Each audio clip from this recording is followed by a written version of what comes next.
ko wane ne kuma ko ɗanwa ko to ai soja bai da daman ya mare ka, ɗan sanda bai da daman ya mare ka, soja bai da daman ya cire belt ya ce zai zane ka, bai da dama. Duk da yana matsayin jami'i. Mutumin da ya san hakin shi in ya hasala yana dukan ka kamare shi sai a muku shari'a na faɗa biyu, ka je ka bada defense kawai na provocation, saboda ai wulakanci ne ma mutum a gaban mutane, kana da family, kana da 'ya'ya, kana da 'yan uwa, bai fi ka zama ɗan ƙasa ba, wai don kawai ya samu dama an ɗauke shi a aikin sarki ya mai da wannan wai shine damar da zai buge ka. To wannan tsoro na 'yan Najeriya shi ke kashe ƙasarsu, tsoro ne. A kundin tsarin mulkin Najeriya akwai wani wuri ana ce mishi chapter 4. Wannan chapter 4 ya yi magana ne akan hakkokin ɗan ƙasa, abin da ya shafi mutunci da rayuwarka. Waɗannan hakkoki an zayyana su tun daga damarka na ka rayu a matsayin ɗan adam har zuwa damarka na kai hulɗa da wani ɗan uwanka ɗan Najeriya ba tare da mahukunta sun tsangwame ku ba. A ciki akwai inda aka ce ko da a tsare kake a matsayin wanda ake tuhuma da laifi ba a da daman a buge ka. Ba 'yan sanda yadda ake cewa wai suna shigar da mutum wai wani ruwa dark room wai su buge shi, ba su da dama a doka. In ba su mutunta mutane ba wata rana ƙasar nan za ta zama matsala, saboda mutane na ƙara wayewa ne, mutane na ƙara sanin haƙƙoƙinsu. Kaga kamar ni, kaga ni ba ƙarfi ne da ni ba, ni yadda nike ɗin nan ga kuma gajiya na tsufa, yanzu ɗan shekara 14 ma za mu iya kokawa ka da ni, amma in soja ya mare ni wallahi marin shi zan yi. Yadda jami'in tsaro ne? Kaga dai ba ni da wani ƙarfin da zan iya faɗa da shi.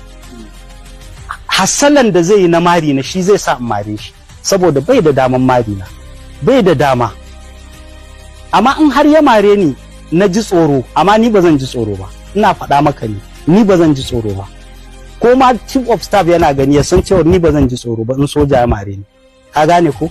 Amma in har suka mare ka kasance mai haƙuri ne, ba za ka iya rama ba, to abin da za ka yi ka ɗauki sunan shi, tunda ai da sunansu a jikinsu, ka ɗauki sunan shi ka yi ƙara. In ka ga cewar za a yi son kai don suna son kai, in aka kai ƙaransu wajen hukumominsu wani lokaci sai su yi rufa-rufa. To in aka yi haka ɗin ka kai gaban alƙali, ka yi suing ɗin shi for fundamental rights violation, ka nemi kamar miliyan 50. Ka ga na marin da ba marin ba ne, cin mutunci ne. Ai mutuncinka ba a kwatanta shi da kuɗi. Duk yadda kake ganin kamar kayi kankanta a Najeriya, mutuncinka ya wuce yadda kake tunani. Don haka ka je ka yi ƙara ka nemi kamar 50 million. Ai ya mare ka ne don ya sa uniform, ka haɗa da Nigerian Armed Forces ka yi ƙaransu. Amma sauƙaƙa ƙaran yanzu 'yan Najeriya su sani, amma sauƙaƙa. Kotun koli ta bayyana cewar in za ka yi ƙara ka sa hukumar da mutumin ya fito daga cikinta, saboda in ba a zo aka ce biya kuɗin ba za a ciro kuɗin ne daga hukuma. So 'yan Najeriya su san hakkokinsu, kuma sojojin su san cewar ba fim wani suka yi ba da suka shiga wannan aikin, ba fim wani suka yi ba, dama ce, kuma damar bai ba su dama ba wai su wulakanta wani. Mu ba 'yan uwansu ba ne, mu ba yayinsu ba ne, mu ba kannansu ba ne, mu ba iyayensu ba ne. Me zai sa su ɗauka cewar wai cin mutunci shine abin da za su mana don sun sa uniform? Wannan ba su da dama, ba su da hurumi. 'Yan sanda ma da suke bugun mutum wai in sun kama shi da laifi, ana ƙara a kai kuma a yi nasara a kansu, saboda ba su da dama. Mutuncin ɗan adam shine babba. In aka keta maka mutunci to an gama da kai, abin da ake kira dignity and humanity. Duk wanda ya keta maka shi, to har ga Allah ya maka mummunan rauni a duniya. Ballantana kamar ni yanzu, yaro ne dan shekara 20 ya shiga soja, sai ya zo ya kalle ni ya mare ni. To da na shiga soja a lokacin da nake matasa, yanzu mates namu ba su ne generals ba? Mates ɗinmu su ne generals, ba ƙarya ba ne. Wato sau'inku su ne generals. Waɗanda aka haife mu shekaru ɗaya da su ko muka gama university a class ɗinmu akwai generals. To me za ka ce? Sai yaro kawai wai don shi is 20 years ya sa uniform sai ya zo ya mare ni, wai don ni ba soja ba? Ba daidai ba ne. mutanen Najeriya su gane haƙoƙinsu. Tsoron da muke ɗin nan duk shi ke kama na matsala.